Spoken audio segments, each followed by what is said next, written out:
Por el segundo beses este año, na 642 juego del PCSO Sweepstakes esta lang primer semana del mes, donde asigun con el Chief Lottery Operation Officer del PCSO aquí na ciudad, Raul Miro Regondola, que un ventero de pescado aquí na ciudad, el 1 na 2 ganador del jackpot prize, 16.5 million pesos. Y el 1 ganador asigun estaba pa na Metro Manila. Del November 6, 2012, tiene un residente de Zamboanga, ya gana 8,025,431.40. Ali ele ya taya na ese Young's Lotto Outlet. Dos bilog ya gana, uno de Luzon, uno de Mindanao, aki kanato na Zamboanga.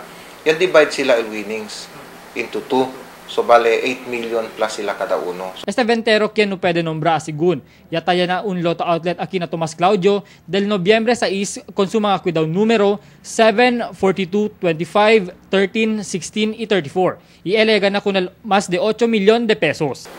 Fisherman lang sa ele. So, no pwede kita habla si Ken el nombre de eso for security reasons, no?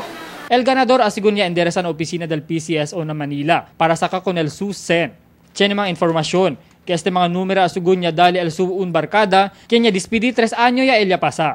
El un millonario ya gana last January 31 draw, no, del 649, 645. Bale, street sweeper lang kilele. So, ara, another millionaire, dali el PCSO na Zamboanga.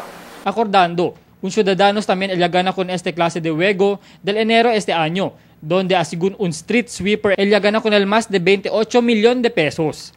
Asigun con Regondola, que el di la opisina hindi basta dadali con el SEN con el mga ganador sin propio orientasyon. Si pakilala gasta con el SEN, aber para hindi este gindanan nuway. El PCSO también ta adverti que no cree con el mga hearing. Kita habla mga deberasan estaba na opisina del PCSO, siendo asugun, hindi estos verdad. Hindi si deberasan, ese mga hearing kita. Kay si deberasan ese, maskin kami, tatayaman tamin kami, no?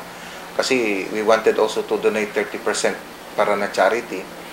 Na iyo ganin mismo, tatayaman tamin niya, pero hindi man kita tagana. Albert Luna, Dateline Zamboanga.